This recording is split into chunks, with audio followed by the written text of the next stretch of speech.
정말 반갑습니다. 우리 여주교회는 제가 현직에 있을 때 이런저런 기회가 돼서 소식도 듣고 하던 그런 교회인데, 이렇게 오늘 직접 처음으로 여러분들을 뵙게 되는 것 같은데 참 아주 반갑고 기쁘고 또 영광스럽습니다. 저 일찌감치 은퇴하고 산속에 묻혀 사는 사람을 이렇게 도시로 호출해 주셔서 너무 고맙습니다. 참 오늘 말씀이 생명의 말씀으로 임하기를 축복하고 또 기도를 드립니다. 오늘날 많은 사람들이 종교적으로 아주 열심히 신앙생활하죠. 교회도 열심히 출석하고요, 봉사도 하고 거기다 또 헌금도 합니다.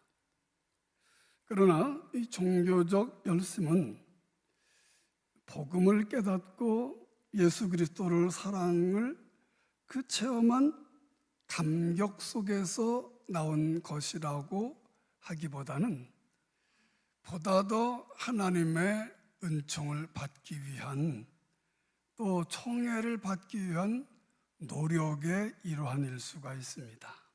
그러나 하나님의 은혜로 구원받은 사람들은 교회 출석이나 봉사가 그들로부터 나오는 것이 아니고 오직 주님의 은혜로 가능하다고 고백을 합니다. 이것이 바로 복음으로부터 나오는 참된 봉사라고 하는 것입니다.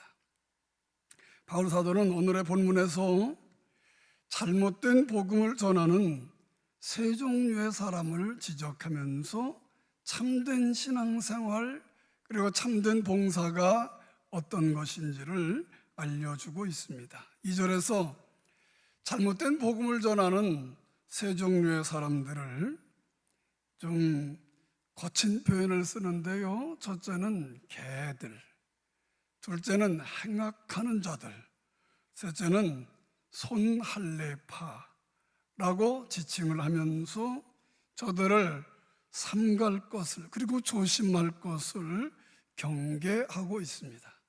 그리고 나서 3절에서는 대조적으로 세 가지의 참된 봉사를 제시합니다. 그것은 첫째, 하나님의 성령으로 봉사하며, 둘째, 그리스도 예수로 자랑하고, 셋째로 육체를 신뢰하지 않는 사람들이다라고 하는 것입니다. 오늘 이 세 가지를 함께 묶어서 첫 번째 부정적인 측면, 또 긍정적인 측면을 조인하고, 두 번째는 역시 두 번째 것끼리 조인하고, 세 번째 것끼리 조인해서 우리 제7남전도에 오늘 헌신 예배를 드리는데, 또 함께하는 우리 모든 성도님들 남은 일생 동안 참된 봉사를 해서 하나님께 영광을 돌려드리고 더 하나님의 은총과 축복이 넘치는 귀한 교회요 성도가 되시기를 예수 이름으로 축원을 드립니다. 첫째는 개들에 관한 겁니다. 개들을 삼가고 그리고 성령으로 봉사하라, 즉 성령의 봉사를 해라, 이렇게 말씀합니다. 이 성경에 기록될 당시에 유대인들에게 있어서 이방인들을 부를 때 개들이라고 묘사했습니다. 왜냐하면 개들과 이방인들은 하나님을 모르고 또 하나님을 외면하면서 살아가고 있는 존재이기 때문에 사람이지만 개와 다를 것이 없다, 그렇게 그들이 생각했던 것입니다. 그런데 바울은 진짜 개들은 여러분들이 생각하는 이방인들이 아니라 종교적인 모습으로 살아가지만은 하나님의 뜻을 깨닫지 못하는 사람들,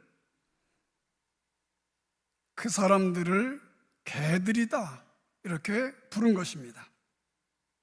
유대인들은요, 종교적으로 열심 있는 사람들, 그 율법을 철저하게 지키려고 노력하고요, 할례를 받음으로써 하나님께 나아갈 수 있다라고 믿는 사람들이었어요.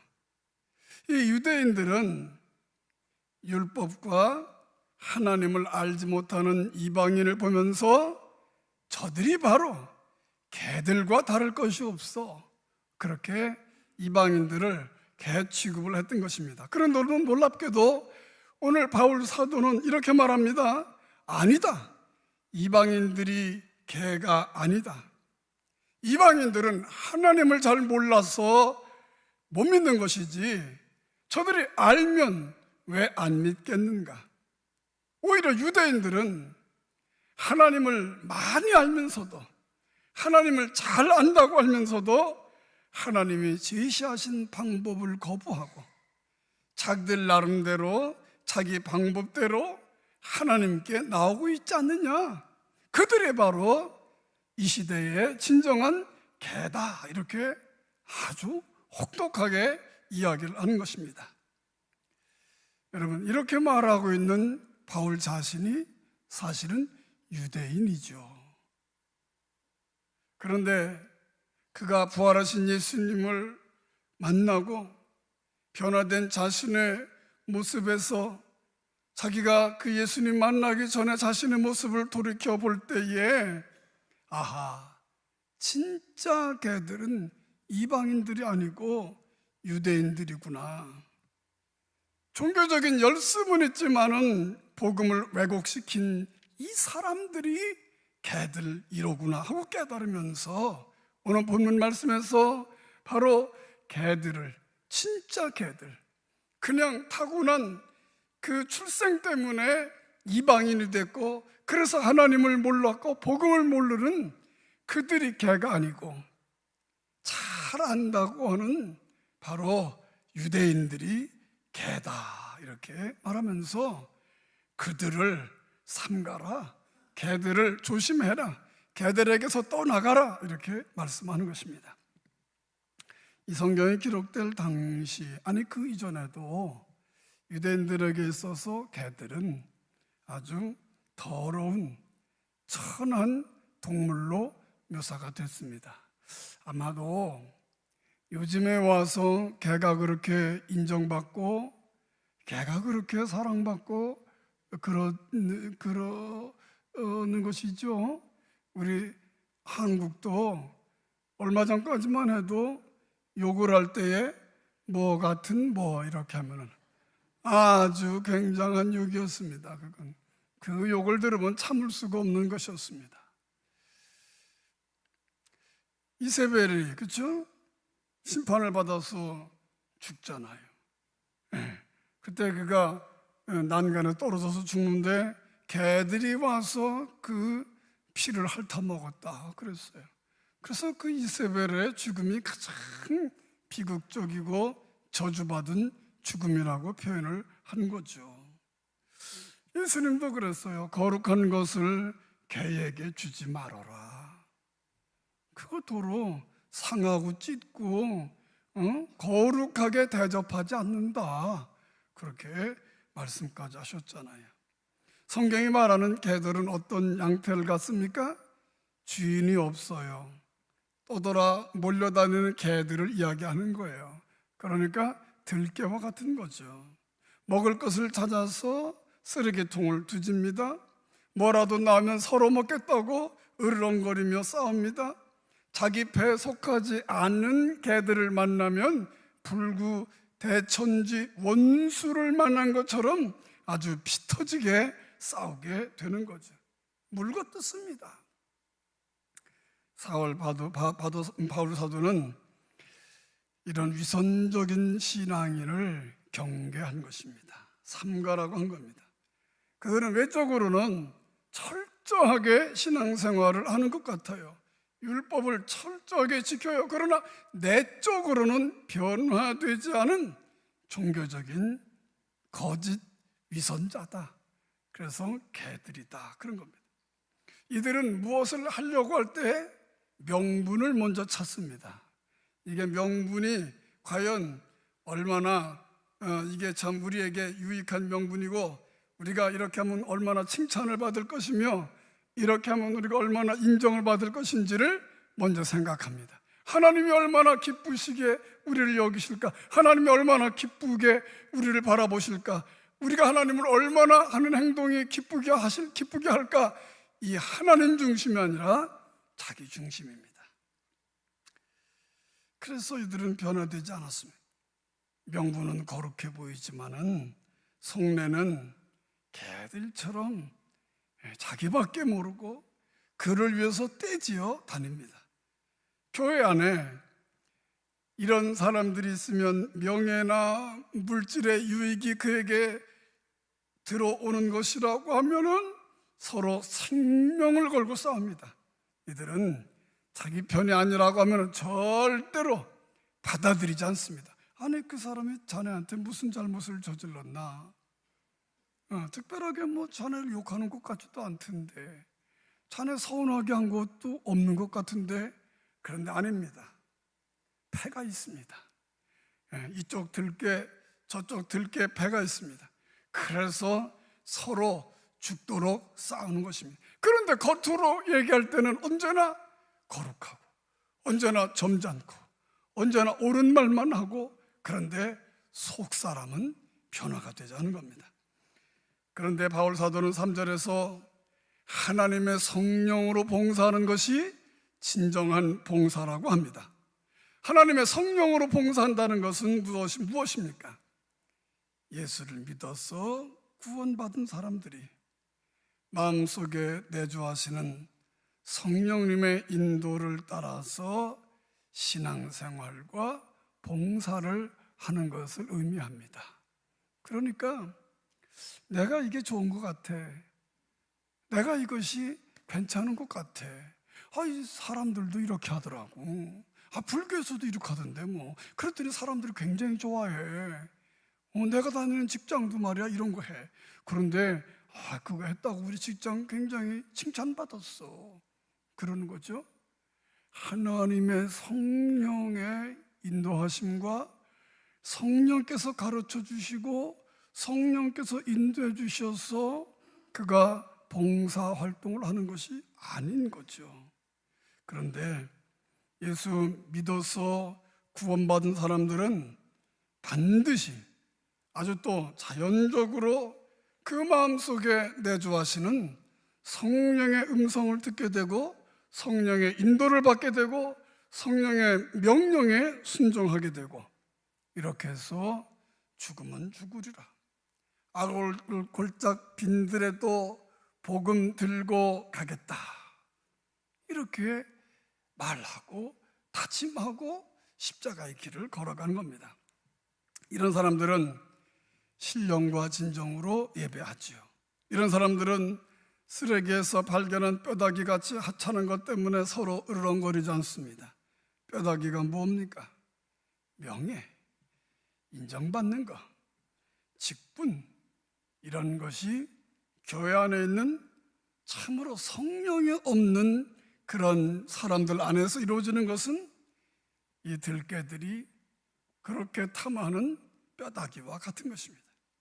하나님의 성령으로 봉사한다는 것은 아무런 보상이나 대가를 바라지 않고 감격과 기쁨 때문에, 성령님의 인도 때문에 봉사하는 그 자세를 가리키는 겁니다. 두 번째로, 행악하는 자의 길에서 그리스도 예수로 자랑하는 자가 되라고 하는 것입니다. 바울 사도는 행악자들을 삼가라고 그랬어요. 그리고 그리스도 예수를 자랑하라고 했습니다. 이렇게 하는 사람이 진짜 참된 봉사자다는 것입니다. 여기서 행악하는 자들이라고 하는 것은요, 살인죄, 강간죄를 범한 흉악범을 말하는 것이 아닙니다. 물론 그들도 행악하는 자죠. 그러면 역으로 말하면 나는 살인죄를 진 적도 없고 나는 강간은 해본 적도 없으니까 나는 행악하는 자들이 아니야 라고 말할 수 없다는 얘기입니다. 누가 행악하는 자입니까? 하나님의 은혜를 올바로 가르치지 않고요, 예수 그리스도의 복음을 분명하게 전하지 않는 잘못된 종교인들을 지칭하는 거예요. 사람들 귀에 듣기 좋은 소리만 하고, 사람들 비위에 맞추는 소리만 하고 그러는 거죠. 정말 구원이 무엇인지 설명하지 않고, 구원을 받으려면 어떻게 받는 것인지 설명하지 않고, 사람들에게 듣기 좋은 소리로 칭찬하기 바쁘고 입에다가 침도 안 마르게 그렇게 하는 겁니다. 그들은 말입니다, 하나님의 나라보다 세상 나라에 더 관심이 많습니다. 어떤 종교인은 그래서 강단에서 특정 정치 이야기를 강조하죠. 또 어떤 사람들은 행위를 강조합니다. 여러분, 예수 믿어서 구원받는다 하는 것과 한 1,000만 원 기부하면 천국 갑니다 하는 것과 여러분, 어느 것이 더 쉽겠습니까? 아유, 목사님, 저는 예수 믿어서 구원받는 게 훨씬 쉽습니다. 그런 분 계실지 모르는데 실제로 해보면 그렇지 않습니다. 차라리 1,000만 원 주고서 구원 약속을 받는 게 훨씬 더 쉽습니다. 믿음으로 구원받았다고 내가 그렇게 얘기 듣고 그걸 믿는다는 게 그렇게 쉽지 않습니다. 믿어지지 않습니다. 아니, 기분 좋을 때는 믿어지는 것 같은데 조금 좀 안 좋은 일, 비극적인 일, 생각지 않은 일들이 일어났을 때는 그게 잘 안 믿어지고 의심이 가고 천국이 있는지 없는지 정도까지 갑니다. 그래서 그런 일을 자꾸 반복하다 보면 차라리 돈 몇 푼 내고 천국 갈 수 있다고 하면 나 그 길을 택하는 게 차라리 마음 편하겠어, 그럴 정도가 되거든요. 그래서 어떻습니까? 그런 사람들의 마음을 잘 헤아려 가지고서 행위를 강조하는 거예요. 헌금을 구원의 징표로 말하죠. 주일 꼭 지켜라, 주일에는 아무것도 사고 팔면 안 된다. 굉장히 거룩한 것 같은데 여러분, 꼭 그렇게 해야지 구원받는다 라고 하는 것하고는 별개의 얘기죠. 어떤 종교인들은 모일 때마다 어떤 특별한 은사와 기적들을 강조하죠. 성령이 임재한 것을 너 어떻게 아느냐? 방언이 있느냐 없느냐 가지고 안다고 하죠. 환상을 보아야 한다라고 합니다. 뭐 뒤로 넘어져야 한답니다. 물론 성령이 임하시면 방언도 해요, 기적도 일어날 수 있어요, 넘어질 수도 있습니다. 그런데 이런 것들은 그 자체가 복음은 아닙니다. 이런 것은 그 자체가 악은 아니지만은 그것이 마치 복음인 양, 그것이 마치 성령의 증거인 양, 그것이 바로 하나님이 임한 그 징표인 양, 그것으로 말미암아 구원받을 수 있는 양 가르치는 것이 그것이 문제라고 하는 겁니다. 우리 기독교인들의 의무는 성경에 나타난 하나님의 뜻을 있는 그대로 전하는 것이지, 자기의 사상과 자기의 체험을 강조하고 그리고 자신들의 그 편견을 피력하는 것이 아니죠. 이런 사람들은 복음을 왜곡시킴으로써 한 성도들로 하여금 은혜를 경험하지 못하게, 성도들이 은혜를, 진짜 은혜를 경험하지 못하게 하는 거죠.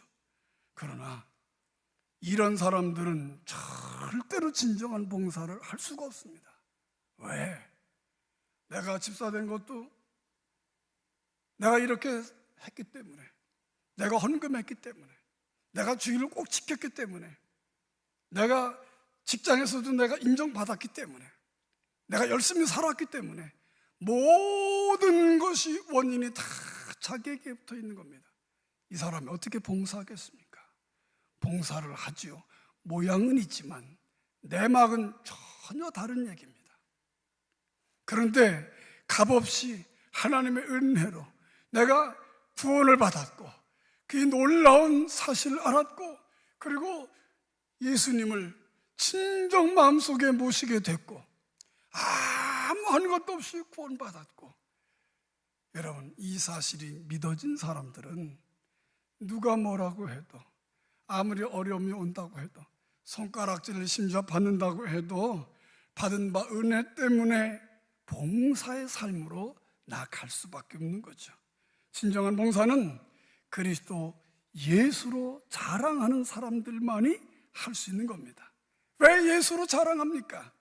예수님만이 우리 같은 죄인들을 위해서 십자가에서 피 흘리고 돌아가셨기 때문이에요. 돌아가신 후에 3일 만에 그분만 부활하시기 때문에, 왜? 그분이 생명 자체이니까. 그 예수님만이 우리를 천국으로 끝내 인도하실 것이기 때문이죠. 그렇습니다. 우리의 자랑은 예수 그리스도밖에 없는 거예요. 그래서 나를 자랑하지 않아요. 예수님 자랑해요. 그래서 그것이 봉사가 되는 거예요. 내가 나를 자랑하고 나를 내세우고 나의 공로를 자꾸 쌓아가고 이렇게 하는 것은 봉사가 아니죠. 그건 봉사가 아니죠. 봉사는 정말 아무런 대가 없이 내가 손해를 보더라도 웃으면서 기쁨으로 하는 것이, 그것이 봉사죠. 여러분, 교회에서 일하면서, 교회에서 섬기면서 웃지 않고 인상 쓰면서 우거지상이 돼가지고, 우거지가 뭔지 아시죠? 우리 충청도에서는 우거지라는 말이 있습니다. 예. 저는 충청도 사람이라서. 제가 오늘 이제 우리 최천의 집사님으로부터 영접을 받고 교회를 이렇게 돌아보는데, 다들 그냥 인상이 좋으세요. 아주 그냥 웃음꽃이 활짝 피고, 또 카페 갔더니 그 일하시는 분들이 아주 다 방긋방긋 웃으시고, 그러는 모습 봤어요. 여러분, 주일날이 어떤 날입니까? 집에 가서 2다리 뻗고 자도 일주일 동안에 피곤이 안 풀어지는 게 이게 주일 아닙니까? 그런데 아침 일찌감치 예배 드리고, 또 거기다가 또 다리도 아픈데 봉사하고, 그러면서도 기쁨으로 하잖아요. 왜 그러겠어요? 왜 그러겠어요? 예수님 때문에 그렇게 하시는 줄로 믿습니다. 그렇습니다. 우리 그리스도인들의 자랑은 예수님 한 분밖에 없어요. 예수 그리스도를 내가 만난 경험이 있다는 것이 내게 자랑이에요. 여러분, 대통령 만나보셨어요? 만나보신 분도 계시겠죠. 전 못 만나봤어요. TV에서는 만나봤죠. 직접 못 만나봤어요. 한번 손 좀 잡아보고 싶어.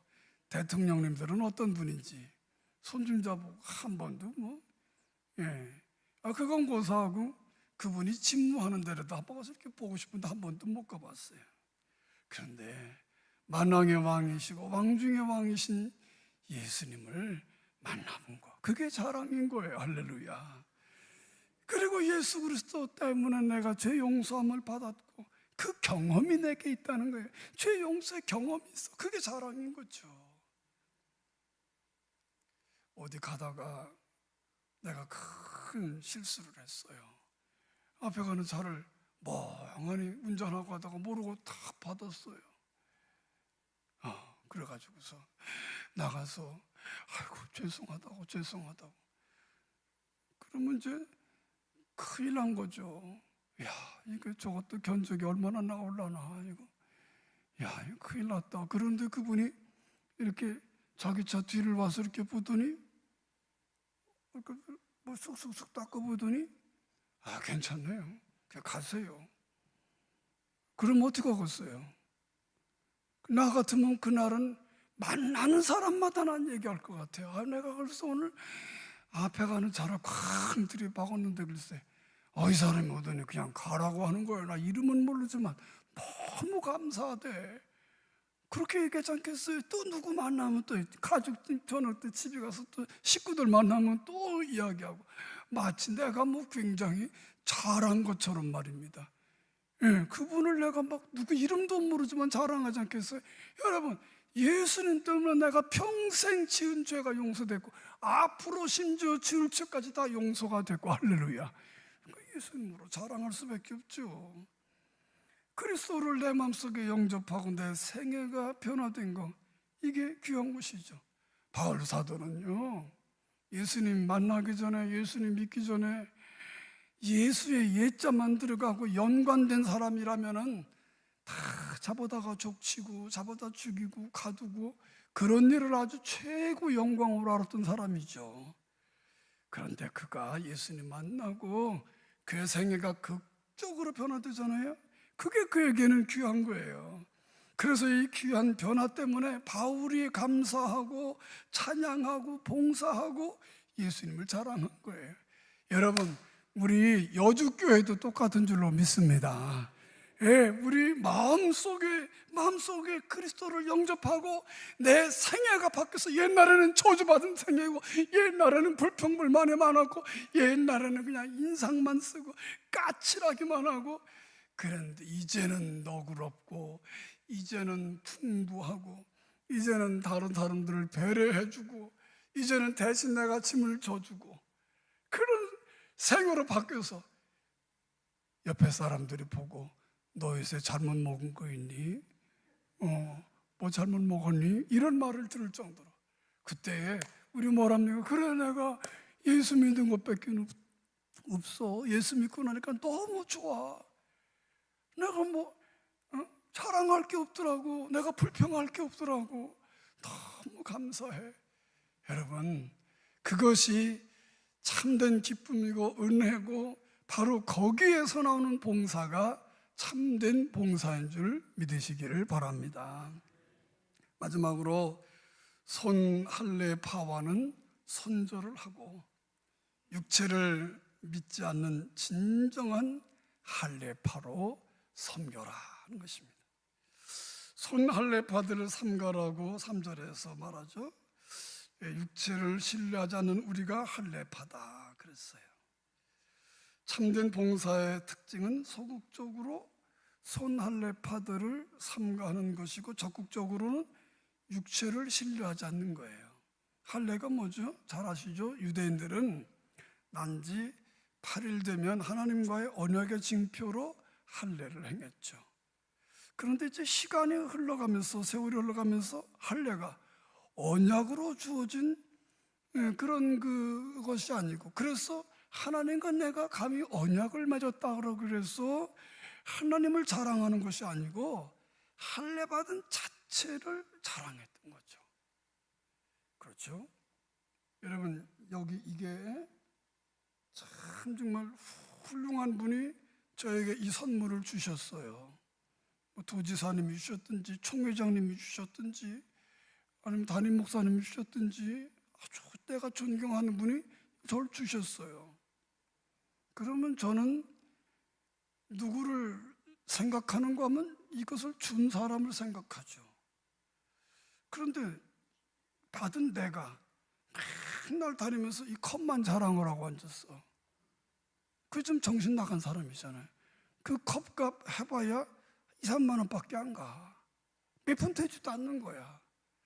네. 그런데 이걸 가지고 자랑만 하는 거예요. 별로 의미가 없어. 이거 자체는 그냥 어떻게 잘못 놓치면 깨지는 거고, 깨지면 다시 어떻게 붙일 수도 없는 거고, 그런 거예요. 여기다가 뭘 담아 먹는다고 해서 이게 갑자기 내가 건강이 좋아지는 것도 아니고 그냥 그릇일 뿐이에요.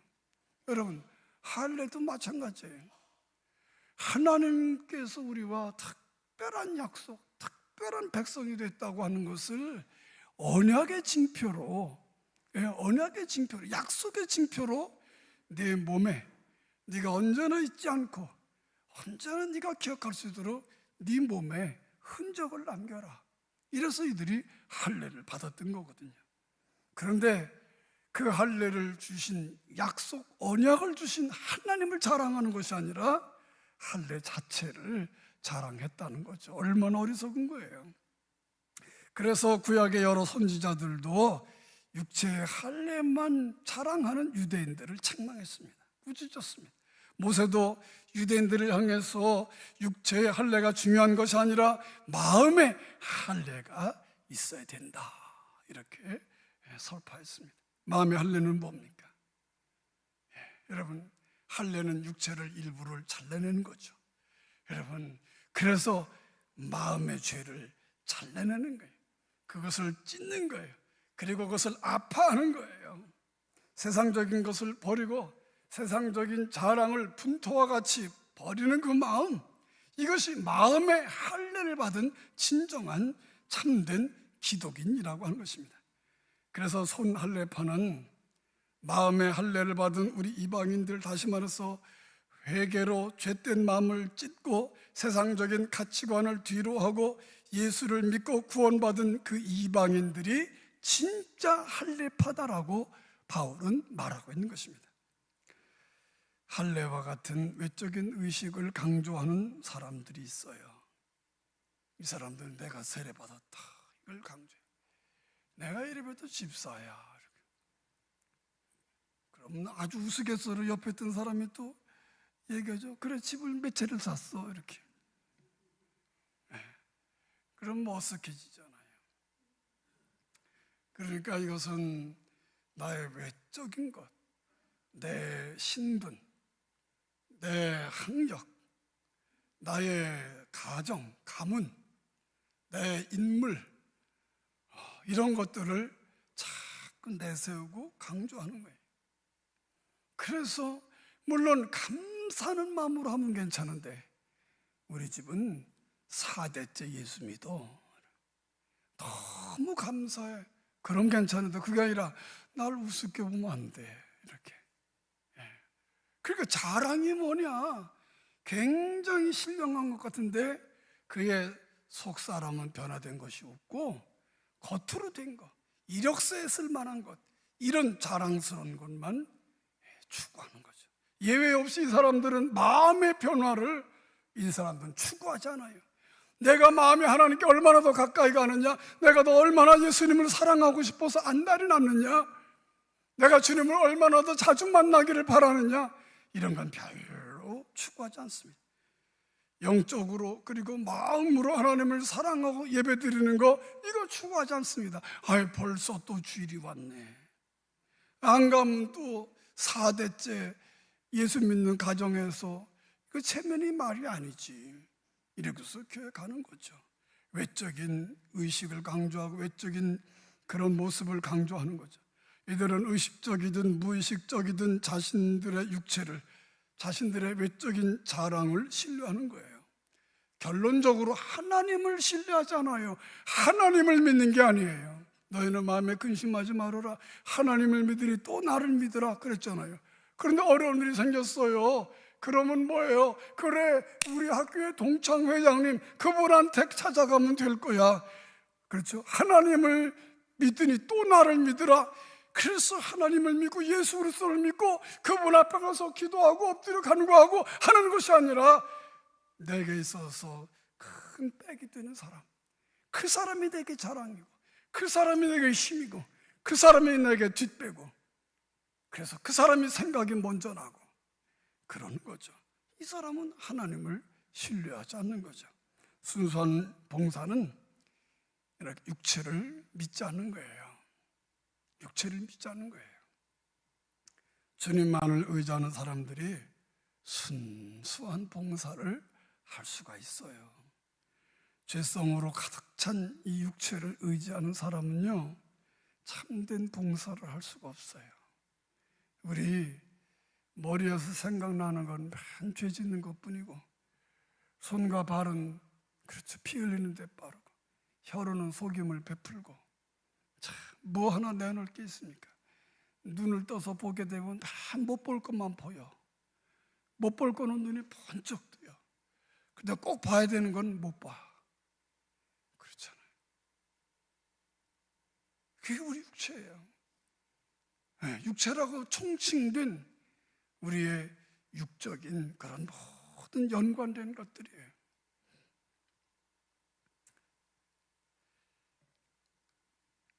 이런 사람들은 봉사를 하면서 뭔가 유형, 무형의 대가를 기대하는 거예요. 그래서 더 좋은 걸 쌓고 더 좋은 존경을 받고 더 위대한 사람이라는 소리를 듣고 싶어 안달이 나는 거죠. 그래서 봉사다가 문제가 생겼어요. 내가 봉사하다가 내가 비난을 받아요. 봉사하다가 내가 실수를 할 적도 있어요, 솔직히. 그러면 누군가가 뭐라 하면 갈등이 생겨요. 다른 사람들을 내가 비난해요. 그리고 싸워요. 좋은 일 하다가 나중에는 교제까지 끊어버려요. 우리 교회는, 여주교회는 그런 분 한 분도 없죠. 근데 저쪽 교회들 가보면요, 부목사님들이 사무총회 때만 되면 머리가 빠져요. 왜 그런 줄 아세요? 아무개 집사님은 아무개 권사님하고 같은 구역인가요? 구역이라고 하나 여기는? 같은 구역인데 둘이 사이가 안 좋아가지고 쫓아와가지고 목사님, 전 아무개 권사님하고 내년에 같이 구역 못 하겠습니다. 또 권사님 또 찾아와서 목사님, 나는 아무개 집사님, 저 아무개 집사, 저 아주 얌체 집사하고 나는 같이 못 하겠습니다. 그러는 거예요. 그 왜요? 그러면 글쎄 말입니다 하고 얘기하는 거 보니까 뭐냐면 잘 봉사하다가 문제가 생긴 거예요. 갈등이 생긴 거예요. 그래 비난해요. 그래 싸워요. 어떻게 하든지 입만 벌리면 그 사람 흠담을 해요. 그러다 보니까 교제가 끊어진 거예요. 그래서 이 부목사님이 그럼 네 알겠습니다. 다른 구역으로 보내려니까 그쪽에서도 뭐예요? 여기 권사님 그쪽 구역으로 좀 될 수 있겠어요? 이런저런 이유를 대가지고서는 얘기를 하죠. 그러면은 거기서 뭐랍니까? 아이고 할렐루야, 할렐루야, 권사님 얼마나 좋은데 이렇게 하면 얼마나 다행이겠어요. 그게 아니고 안 됩니다. 절대로 안 됩니다. 그래서 갈 데가 없어, 이분이, 이 권사님이. 근데 여기는 그게 아니야, 절대로. 내가 보기에. 제가 잠깐 우리 최 집사님한테 얘기 들어보니까 절대로 그런 게 아닌데, 저쪽 동네는 그런 사람들이 있습니다. 왜냐? 이게 육체를 믿기 때문에 그런 거예요. 자꾸 육체적인 것으로 해석하기 때문에 그래요. 하나님을 신뢰하면서 여러분, 우리 손 할례파가 아니라 진정한 할례파가 다 될 수 있기를 예수 이름으로 축복합니다. 주 예수보다 더 귀한 분은 없네라고 하는 찬송가를 작사한 분은 조지 베버리 쉐라고 하는 사람입니다. 이 사람은 빌리그레함과 약 40년 동안 함께 전도 집회를 했어요. 이분의 노래를 부르면 이상한 능력이 있습니다. 사람들의 심금을 울립니다. 그 비결이 어디 있습니까?